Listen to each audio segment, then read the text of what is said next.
दोस्तों नमस्कार, chemistry bye Sujit में आपका स्वागत है। आज हम बात करने वाले हैं टीएनपी पे और टीएनपी के संश्लेषण पे। आखिर टीएनपी कैसे बनता है इसके बारे में बात करेंगे और टीएनपी का आईपीएसी नाम क्या होता है इसके बारे में बात करेंगे। कॉमन नेम क्या होता है इस पे बात करेंगे और इसकी सबसे इंपॉर्टेंट जो बात होती है मैकेनिज्म यानी क्रियाविधि के बारे में भी बात करेंगे। ओके, तो चलिए सबसे पहले स्टार्ट करते हैं हम लोग। स्टार्टिंग से ही करते हैं कि इसका जो है कॉमन नेम क्या होता है टीएनपी। ओके, तो टीएनपी को पहले तो फुल फॉर्म जान लेते हैं। टीएनपी का फुल फॉर्म क्या होता है। इसका जो नाम होता है tri nitro tri nitro toluene. Okay, ये तो है हमारा कॉमन नेम। ठीक है, कॉमन नेम। अब बात करते हैं इसका आईपीएसी नेम। ठीक है, आईपीएसी नेम। ठीक, आईपीएसी नेम के से पहले इसके स्ट्रक्चर के बारे में बात कर लेते हैं। ठीक है, स्ट्रक्चर की अगर बात करें तो इसका जो स्ट्रक्चर होगा वो कुछ ऐसे होगा।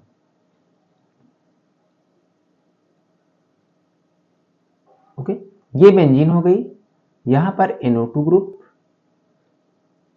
NO2 ग्रुप और एक NO2 ग्रुप। ओके, यहां पर फिनॉल। समझे। तो अब बात ये आती है, यहां पर आईपीएसी नेम बात करेंगे तो 1 2 3 4 5 6 4। ओके, चलिए 1 2 3 4 5 6। ओके, तो यहां पर हो जाएगा 2 4 6 ट्राई, क्योंकि 3 नाइट्रो ग्रुप लगे हुए हैं, ट्राई नाइट्रो फिनॉल। पूरा स्ट्रक्चर क्या है, फिनॉल। ओके, चलिए अगर अब इसके अणुसूत्र की बात करें तो अणुसूत्र भी देख लेते हैं। अणुसूत्र को हम लोग क्या लिखते हैं, मॉलिक्यूलर फॉर्मूला। ओके, तो मॉलिक्यूलर फॉर्मूला की अगर बात करें तो यहां पर एक तो ये हो सकता है कि C6H5OH और यहां पर हो जाएगा क्या, NO2 का होल थ्राइस। ओके, दूसरे शब्दों में हम लोग ऐसे भी लिख सकते हैं मॉलिक्यूलर फॉर्मूला, MF लिख सकते हैं मॉलिक्यूलर फॉर्मूला यानी अणु सूत्र। Okay, C6H3N3O7। ओके, ये भी हम फॉर्मूला अणु सूत्र में लिख सकते हैं। अब इसके आइए हम बात कर लेते हैं इसका जो है हम लोग दूसरे शब्दों में इसका नाम क्या लिख सकते हैं, पिक्रिक एसिड। अगर आपके एग्जाम में अगर पिक्रिक एसिड आ जाए, ओके, कहीं पर भी दिख जाए कि पिक्रिक एसिड सिंथेसिस क्या होती है, पिक्रिक एसिड कैसे बनाया जाता है या पिक्रिक एसिड को कैसे प्राप्त करेंगे, तो बिल्कुल यही पूरा कॉन्सेप्ट आपको लिखना है। ओके, अब इसकी बात कर लेते हैं। ये तो था हमारा कॉमन नेम हो गया, आईपीएसी नेम हो गया, स्ट्रक्चर हो गया, मॉलिक्यूलर फॉर्मूला हो गया, दोनों दोनों तरह से लिख सकते हैं। और इसका कॉमन नेम और हो गया पिक्रिक एसिड। ठीक है, चलिए अब अगर हम बात करेंगे इसके यूज के। ठीक है, यूज की अगर बात करेंगे तो सबसे पहले इसका यूज जो होता है वो आपको बता दूं मैं कि एक्सप्लोजिव में होता है। ठीक है, एक्सप्लोजिव में होता है, एक्सप्लोजन करने के लिए होता है, यानी बम बनाने के, इसका भी काम बम बनाने के लिए होता है। टीएनपी और टीएनटी दोनों का ही काम होता है और आगे कई सारी चीजें हैं उनके बारे में बाद में पढ़ेंगे। दूसरा काम होता है इनका डाई बनाने में, बहुत सारी डाई बनाने में यूज होता है, जैसे टेक्सटाइल वगैरह में। ठीक है, टेक्सटाइल कंपनियों वगैरह में टेक्सटाइल में डाई डाई बनाने के काम में आता है। ओके, फिर लैब में अगर इसका यूज करें, अगर लैब में इसका यूज करें तो क्रिएटिन जो होता है, क्रिएटिनाइन एनालिसिस के काम में आता है। ठीक है, क्रिएटिनाइन एनालिसिस के काम में इसका यूज होता है। ओके, चलिए अदर अगर यूज करें तो यहाँ पर लेदर प्रोडक्शन है, यानी अदर की अगर बात करें तो यहाँ पर लेदर प्रोडक्शन है, लेदर प्रोडक्शन, लेदर प्रोडक्शन है। ठीक है, metal, metal. Okay, and glass production, glass production. इन सब चीजों में क्या होता है, इन सब चीजों में टीएनपी का यूज किया जाता है। ओके, तो अब चलिए अब बात करते हैं हम लोग रिएक्शन पे। ओके, चलिए अगर हम रिएक्शन की बात करें तो रिएक्शन क्या होगी, फिनॉल की अभिक्रिया, लिख लीजिएगा, फिनॉल की अभिक्रिया HNO3, जैसे हम लोग वो वाली अभिक्रिया करते थे वैसे ही नाइट्रिक अम्ल के साथ H2SO4 की उपस्थिति में कराते हैं तो ट्राइनाइट्रोफिनॉल बनता है। ओके, ट्राइनाइट्रो क्या बनता है? फिनॉल बनता है। 3 NO2 लग जाएंगे,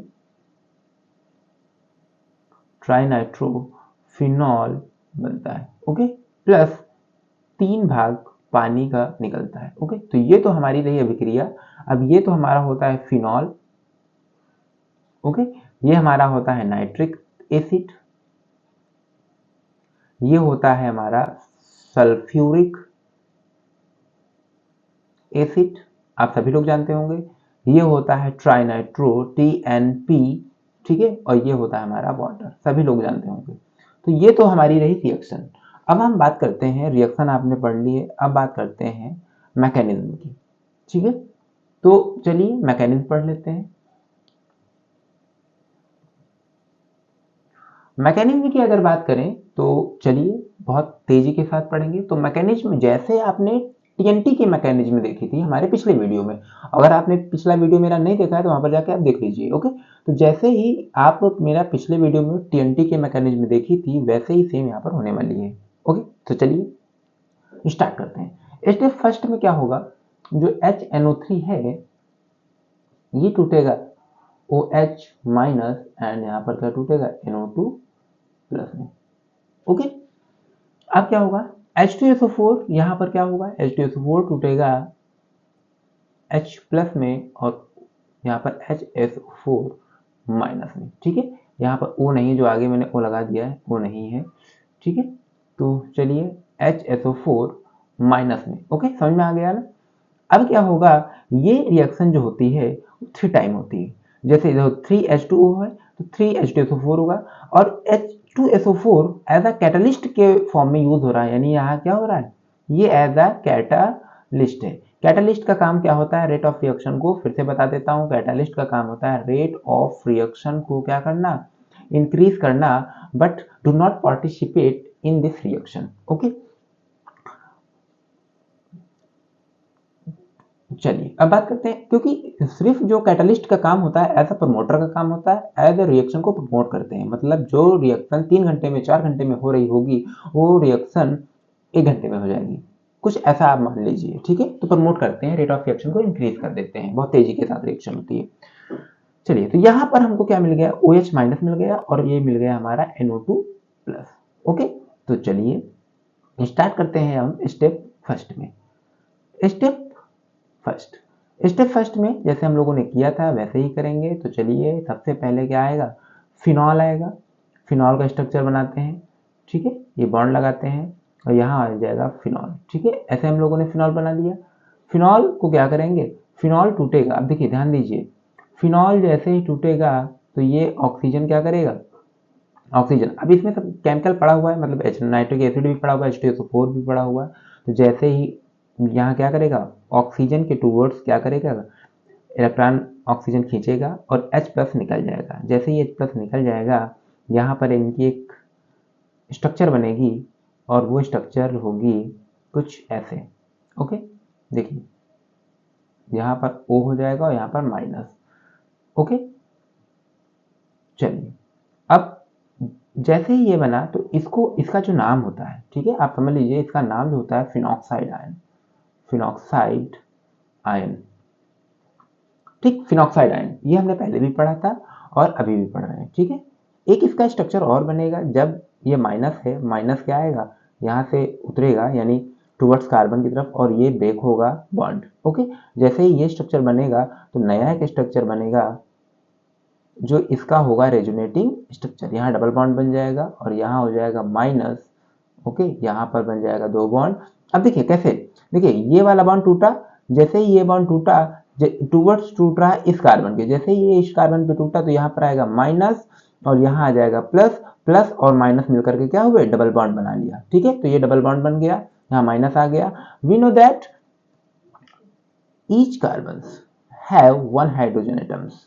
प्रत्येक कार्बन के पास क्या होता है, एक हाइड्रोजन एटम होता है, because it's prepare to bond valency, मतलब ये अपनी जो है वैलेंसी को कंप्लीट करने के लिए ये एक H यहाँ पर होता है, तभी तो फॉर्मूला बनेगा। Okay, C6H5OH। ओके, चलिए आगे बात कर देंगे। अब यहाँ पर होता क्या है कि ये माइनस वाला था, तो ये हमारी जो ये स्ट्रक्चर है, ठीक है, ध्यान से देखना। अब देखिए इसमें कोई अंतर नहीं है, बस यहाँ पर क्या हुआ, हमने एच दिखा दिया है, क्योंकि यहाँ पर जो सारे एच क्या होते हैं, सारे एच लगे होते हैं। अच्छा, हमको आर्थो और पैरा पे ही काम है, तो आर्थो और पैरा का ही एच यहाँ पर आगे नेक्स्ट स्टेप में हम शो करेंगे, ठीक है। तो आप कंफ्यूज नहीं होना कि एच गायब कहाँ हो गए, क्योंकि नेक्स्ट टाइम हम क्या करेंगे, सिर्फ यहाँ पर ये वाले एच दिखाएंगे, एक एच दिखाएंगे, और यहाँ पर ये एच दिखाने वाले हैं नेक्स्ट स्टेप्स में, ठीक है। दोनों एच हम यहाँ पर नहीं लिखेंगे, ये अंडरस्टूड है, आप समझदार हो, समझ सकते हो। ये जो स्ट्रक्चर दोनों हमने बनाया है वो होती है रेजोनेटिंग स्ट्रक्चर, ठीक है, अनुनादी संरचना, resonating structure. Okay, very unstable है, दोनों ही अनस्टेबल है। अनस्टेबल होने की वजह से देखो, जब भी रिएक्शन होती है तो कुछ ना कुछ स्टेबल होने की प्रक्रिया चलती रहती है। जब वो स्टेबल चीजें हो जाती हैं तो रिएक्शन हमारी स्टॉप हो जाती है। जब तक स्टेबल नहीं होगी तब तक वो रिएक्शन प्रॉपर चलती रहती है। ओके, तो चलिए अब नेक्स्ट स्टेप में क्या होता है। स्टेप फर्स्ट तो हमने दिखा दिया है आपको। स्टेप अगर सेकेंड की बात करें, स्टेप सेकेंड की बात करें तो फिर करना कुछ नहीं है, ठीक है। ये वाला जो स्ट्रक्चर है, ओके, ये स्ट्रक्चर यहाँ पर लिखेंगे हम, ठीक है। ये स्ट्रक्चर मैंने, देखिए अब ध्यान दीजिए, स्ट्रक्चर मैंने ये लिखा, यहाँ पर H दिखाया, यहाँ पर डबल बॉन्ड O दिखाया, और यहाँ पर एक H दिखाया। तो ये एक H ये दिखा दिया मैंने, और एक H ये दिखा दिया, ठीक है, समझ में आया। चलिए, यहाँ पे माइनस था, माइनस था, अब क्या करेगा, यहाँ पर NO2 आएगा, NO2 प्लस आएगा, और NO2 प्लस क्या करेगा, यहाँ पर अटैक करेगा, ठीक है। यहाँ पर अटैक करेगा तो हमारा एक स्ट्रक्चर बन जाएगा। बेंजीन रिंग हमारे पास ज़्यादा हो जाएंगी तो आप कम भी कर सकते हो, कोई दिक्कत नहीं, हम आपको समझाने के लिए थोड़ा सा बेंजीन रिंग को बढ़ाएंगे। ओके, चलिए, यहाँ पर H लगा हुआ है, यहाँ पर हमारा NO2 ग्रुप प्लस माइनस से बॉन्ड मिलकर के लग गया है। ओके, जैसे ही अब ये स्ट्रक्चर हमारा बन गया है, जैसे ही ये बनेगा, अब यहाँ पर होगा क्या, ये वाला स्ट्रक्चर टूटेगा और ये क्या करेगा, इधर टूटेगा, शिफ्ट होगा, ठीक है। चलिए आगे बात करते हैं। तो आपने देखा कि ये H पहले से ही लगा हुआ था यहाँ पर, ठीक है, और यहाँ पर एक H पहले से ही लगा हुआ था। ये H जैसे टूटा, जैसे ही ये H टूटा, यहाँ पर यहाँ आएगा माइनस, ये टूटेगा टूवर्ड्स इधर, तो इधर आएगा माइनस, इधर आएगा प्लस, प्लस और माइनस मिलकर के यहाँ क्या बन जाएगा, बॉन्ड बन जाएगा, ठीक है। चलिए चलिए पहले स्ट्रक्चर बना लेते, चाहते तो NO2 प्लस का फिर से अटैक करवा के हम पैरा पे लगा देते, लेकिन हम एक स्टेप आगे बढ़ा देंगे इसको, ठीक है, तो समझाने के लिए। चलिए, ये बन गया, यहाँ पे आया था माइनस, तो यहाँ लिखेंगे माइनस, यहाँ से एक H ऑलरेडी लगा हुआ है, ठीक है। यहाँ पर NO2 रहेगा, और यहाँ पर क्या हुआ, जब ये H यहाँ से हटा था तो H प्लस के फॉर्म में निकलेगा, H प्लस के फॉर्म में जैसे ही निकलेगा यहाँ माइनस आएगा, ठीक है, यहाँ प्लस आएगा, तो प्लस माइनस मिलकर के बॉन्ड बन जाएंगे, ठीक है। यहाँ पर O ऑलरेडी लगा हुआ है, यहाँ पर एक H ऑलरेडी लगा हुआ है। ओके, चलिए आगे अब बात करेंगे। यहाँ पर अब हुआ ये कि जैसे ही आया तो यहाँ पर NO2 प्लस फिर से क्या हुआ, फिर से अटैक किया आपकी यहाँ पर पैरा पोजीशन पर। पैरा पोजीशन पर जैसे ही अटैक किया NO2, तो हमारा स्ट्रक्चर जो बनेगा वो कुछ ऐसे बनेगा, H लगा हुआ है, NO2 लग जाएगा, ठीक है, ये बॉन्ड पहले से था, ये बॉन्ड पहले से था, ये NO2 पहले से था, ठीक है, ये डबल बॉन्ड O पहले से था, और एक H यहाँ पर पहले से था, कुछ भी नया नहीं है। आगे बढ़ते हैं। अब क्या होगा, जैसे ही ये टूटेगा टूवर्ड्स इस कार्बन के, तो ये टूटेगा यहाँ पर, ठीक है। तो अब फिर से वही यही वाला स्टेप्स होगा, यहाँ पर आएगा माइनस, यहाँ आएगा प्लस, प्लस माइनस मिलकर के ये बॉन्ड बन जाएगा, ठीक है। तो जैसे ही प्लस माइनस मिलकर के बॉन्ड बन जाएगा, तो यहाँ पर एक स्ट्रक्चर फिर से बनाते हैं हम लोग, ठीक है, ये हम बेंजीन बना लिए। अब ये बॉन्ड बन जाएगा, यहाँ क्या प्लस माइनस मिलकर के बॉन्ड बन जाएगा। ओके, तो यहाँ पर ये चीज़ें पहले ही से लिखी हुई हैं, आप लिख लीजिए। यहाँ पर NO2 पहले से था, मेंशन था, ठीक है। यहाँ पर H था, लेकिन इस बार जब ये बॉन्ड टूटा तो यहाँ पर माइनस आ गया, ठीक है, ये डबल बॉन्ड पहले से था। ओके, जैसे ही यहाँ था, अब हम या आप आगे भी लिख सकते हैं, कोई दिक्कत नहीं है, लेकिन हम यहाँ पर क्या है कि NO2 प्लस का फिर से अटैक करवाएंगे। NO2 प्लस का जैसे ही अटैक कराया हमने, तो क्या हुआ, इस कंडीशन में आपकी क्या होगा, ये NO2 प्लस क्या करेगा, यहाँ पर अटैक करेगा। यहाँ पर अटैक करेगा तो फिर से वही कंडीशन आएगी, ठीक है, फिर से वही कंडीशन आएगी, क्या आएगी, यहाँ पर NO2 लगेगा, H ऑलरेडी लगा हुआ है, ठीक है, ये बॉन्ड पहले से बना था, ये बॉन्ड पहले से बना था, यहाँ पर NO2 लगा हुआ है, और यहाँ पर NO2 लगा हुआ है, और यहाँ पर डबल बॉन्ड लगा हुआ है, ठीक है, इससे डबल बॉन्ड लगा हुआ है, ठीक है, समझदार हो, ठीक है। चलिए अब क्या है, ये जैसे ही टूटेगा टूवर्ड्स इसके तो ये फिर से टूट जाएगा यहाँ पर। अब इस बार क्या होगा, जो ये एच है ये शिफ्ट हो जाएगा यहाँ पर, ठीक है। तो चलिए कैसे, देखिए जैसे ये टूटेगा यहाँ पर माइनस आएगा तो यहाँ पर आएगा प्लस, जैसे ये आएगा प्लस यहाँ आएगा माइनस, माइनस और प्लस मिलके क्या बना लेंगे, बॉन्ड बना लेंगे, ठीक है।